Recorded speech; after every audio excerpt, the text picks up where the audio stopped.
recently declassified government report is shedding light on how the intelligence community obtains and uses Americans' data. In fact, it reveals how loosely regulated some of those practices are. The National Desk Atra El-Nashar reports on the legal loopholes affecting your privacy.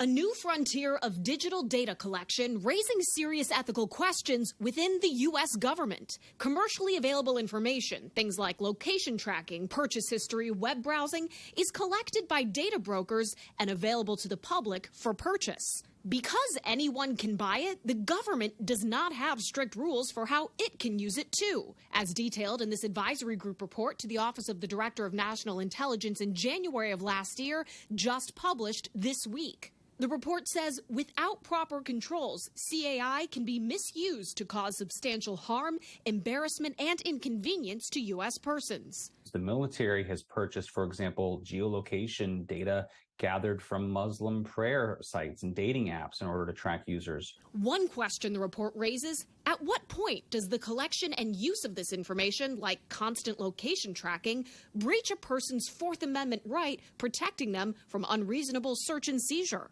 If the government is trying to investigate you or investigate a crime, they generally have to go get a warrant and be put through the normal due process.